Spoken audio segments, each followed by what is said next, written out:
Maruina Rahul Gandhi, Mahang Ngarang Lakiba Manipurgi, khongchat asida, Kukidana haijinduna, Meiteidana haijinduna, aduna maram orakanda akoi santi leijaba asung lamdam mase, santi halaknaba hotnariba lamdam mase, masi santi leitana na kanna honare na ai masi mai haijaninge maram de kai no haiman tamda Manipur da Congress of vote pigi base atai gi natte ba Congress of vote pigi base Prime Minister na wangang de Manipur gi matang da na haibagi maru ba pot am da vote pigi mane ba madu Congress na mogi social media maram de social media si leibi ya ba social media gi magi kano se khoi gi media group se khoi gi leiraga magi hengalan ba ya ba adu gi system do leiraga da social media da la na khoi se matam du da tawki ba madu gi maram do Maduna maram orakanda Prime Minister na wangang de habdo mayam hena khangone ba ngarang na handa su kana no chinchi bi garana Prime Minister wangang de na hai hibdo madu masana khangdam ne ba maram de Prime Minister na kya wangang ki nungti gi singi matter jeisa India gi Prime Minister ne ta wangang nungti ngang ba am na te ba adu madu khangde ba aduna Rahul Gandhi na ngarang lakhi ba Congress da kaidore Congress ki agenda ai mamang da dum hai gibdu ne Lari Hebu Ozam na Atra and Badoji Manipur Mamutare, Lari Hebu Ozam and Nasi, Wangam Matanda, Seranturan, some Mayam, some Saturday like Taco, some Taki, the Maram or Ganasi,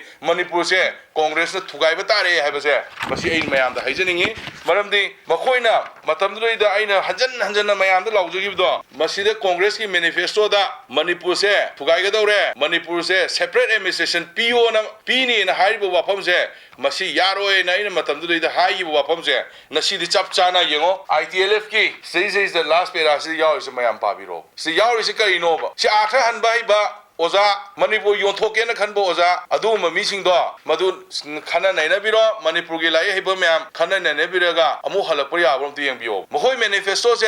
masi is high bo po se masi di English ki wording di makal makha kaya ma akhoi atha han bai adumai to dana sigi atha jam to hallo na khoi yam hai ba jing do ada Manipur yon thoke na khan ba Manipur thugaien khan ba Congress ne haibadana ai hairoi haimande nai hainingi maram di kai gino haiba tamda kuki ga sumo ya nei maitei ga sumo ya nei kuki da su Manipur thugaini na hairiba adumba kangu duga pullaga makhoi pullaga Siri Alfred Octor gi hujuji MP oraba Alfred che masiga di moi yanara satleba madula su Manipur thugai gadam ne haina khaliba nupa do madugi nupa du ga chaminaiba Alfred to madula su maitei sing na vote pieba Congress is in house in vote pieba adu Manipur da su maduguma dol duna kuki ga amasung kuki haira kuki loin monate kuki gi adu Manipur thugai ne hairiba kangu du dai ga chaminaiba dol Congress there is a khoi leijariba praja chamjarba praja jing che makoina aranba propaganda mayam to rokanda aranba sigi news ki sugumba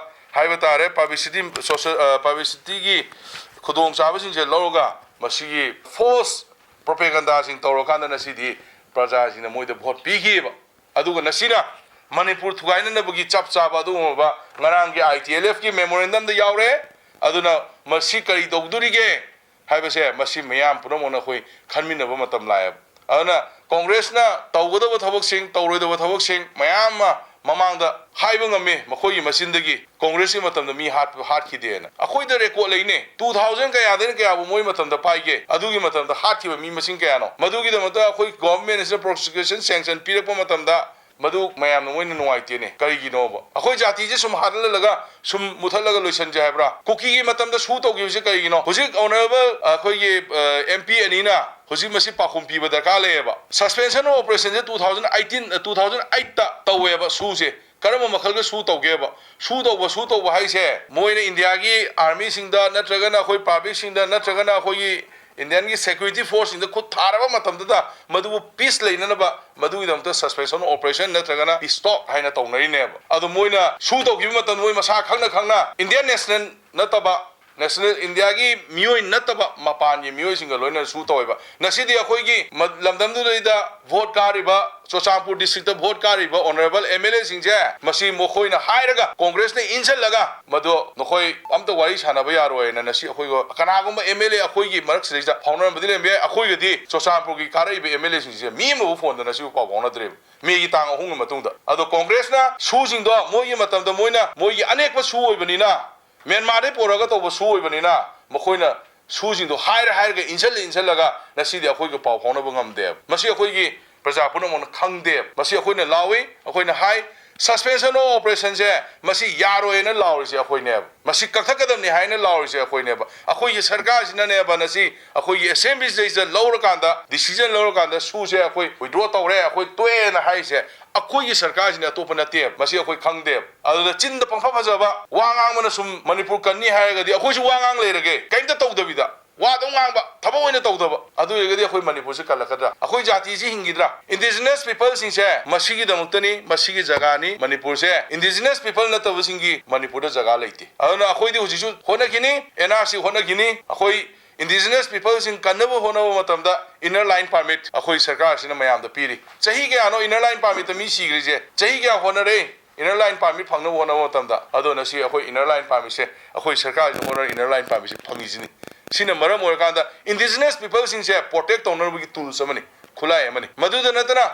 kilometer trato Myanmar romda kilometer trato India romda kilometer trato ose krai dno ba border du gi ne ba sangai ka khangde kana lai khangde kana chaki khangde loina muna si bukta khoi gi kanam tan yeng selam de ba adu ba congress ne na si makho pon ngang ba kangu sing sina madu gi FMR do ka am de ba akhoi manipur se amasung India se congress na dharma sala oin uyeba mapalam dagi any person mi ma pusalaga mapalam dagi any mi ma sri changhal laga moi gi vote bank oina na ba congress na tawbo thabok ne ba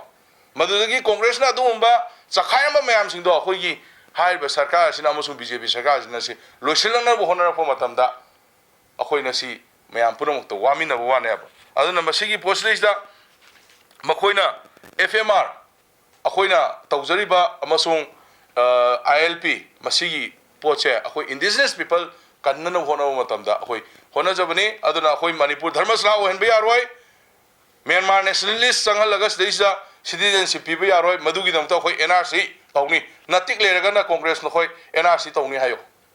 challenge tawsi akhoi na aduna no khoi NRC tawbungam daba adumba dharma sala ohen gen khanba manipur se miyam punamak outsider mayam punamon tahalaga na khoi bot bang oige na khanba du ma hom da madu khoi sungya ya haloi madu gi dam ta khoi strict tawgne aduna akhoi hujik sarkar asina biometrics tawdana deport tawdana akhoi base 1961 da akhoi karaf year semaga akhoi ji NRC gi part amu oina akhoi honorary se masi akhoi miyam punung na khangbada ka lei jei sa akhoi lan manung ni ha di akhoi khara wami na batamne thodok se thoi ha di akhoi khara hona min na batamne adu egadi akhoi punamangna karam makhalgi lambi da changsan laga khoi chatpatai congress na ngaha lega oidabo ngangni ngaha lega mu toksanani english art lana parja jinda hallaga ojane na mina thajiram badi yai adu akhoi sutha thajate kai gino haiba matamda masida hek haurakpadai hai khreba nokhoi manifesto se si separate administration gi manifesto ne nasi de noina happy gi haiba separate administration do piu hairam na tros leisda kai daw leirige seisda kari khana ba ya ba kai leirige ba aduna oida pada bangangba adumba party Rahul Gandhi maru oina makhoi hidden agenda manipur seisda manipur si puraga India punam langhalaga moyi rajniti gi khudong chaba lowna na ba hona ba adumba party ni adugi damuktani Rahul Gandhi na nasi manipur da show up ki damukta laisi atopa gi amta lakona te Rahul Gandhi na manipur gi peace hai thugainaba manipur da peace hanjalaknaba khoi honaba moina sum thugaiba peace hanjalaknaba honaba matamda thabak mayam le madu punamok to makhoina nongmai chingdonda makhoina tawnagiba su 2008 ta hairiba congress sarkar sina tawnagiba su do maduna nongmai chingdonda namma ga honorable MLA singse thap to hondana nasi kananta mapan thonde sini akhoina haijaningi se aduna manungda sanariba lila singa se atainu oiramdre congress no oirame madugi akhoida khudam chandam leire maramdi makhoina hojik hairiba ina sai amuk panjare kuki ga akhoigi hojiki hairiba suna yariba group manipur thugai gadamni hairiba group ase sijiga congress ka outer da chapminare ko si dum isam samna problem madubu su amuk support toksale akhoigi outer da leiriba akhoigi congress ti karmachari singna Thobal district amasung Kakching district anisina vote pire adudi kuki khoi gi hojiki hariba suda manipur thugai gadamne haibu kangu siga sabmi nei se karano congress natra adudi valley da chu hoji moina vote ka ri se masi kuki ga sabina ba kangu ne ba that means kuki gi adu ma manipur thugai gadam ne haiba kanglup kuki de indigenous people mayam yauri hana de lemina pro mayam yauri makhoi du bunate akhoi na haijai se makhoi du bunate makhoi adu ba mioi manipur thugai gadam ne haiba mioi do maduga haiba outer gi mp amasung inner gi mp siga chapminaraga manipur thugaina na ba sile haiba se masi ai miyang khom da haijari aduna ai losiljar pada mayam punau ta muka naina thamjari haiba du ba congress ki Rahul Gandhi na Manipur laga Manipur asibu miyam da lungmai da hapaga yolaga mokhoi vote ki bank oina ba musum election ki propaganda ta no hona bani aduna Rahul Gandhi na Manipur peace thugaina na ba honai haiba pose masi chandam galoina khudam chandam loina na khoi de lei haiba wahom se ai mayam khom da ai thamjari changi amasu national ndb gi ko national development bank gi adun scheme khara lai ba scheme jingi matang da development tawbagi pipe mangbagi adudagi pipe huran bagi pipe nomai singdon da low hibagi thabak suba yadabagi mapani company sina complaint tawbagi honorable mla jaga sin da information pina na bana koina contact tawbudana khoi phone phangde paum to phone phangde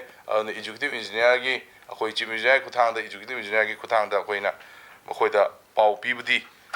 lei adubu khoi da pau pauna budem leite aduna mase punamak se atei nanate suda sign tawriba congress ka suda sign tawnagiba hawdoropada sign tawnariba Myanmar nationalist sing do adugi kangu do na threaten tawbode yakoi pawona damne lowe akhoi yo indi chanadre moi yo indi chanaba chanadabdi center gi oi di akhoi khangde akhoi di lauthorpol akhoi da kem hire tree akhoi gi di su akhoi gi sigi hariba tripartite chidai ja akhoi su di part amu oidre de akhoi oidro tawgre aduga nasai gi mohoina shoes days the sign to no have isam so na ganda akhoni any order ma thoktro thopu ma ta sign to budi makha da mi ma ne da so sign to ne in the name of governor thoktro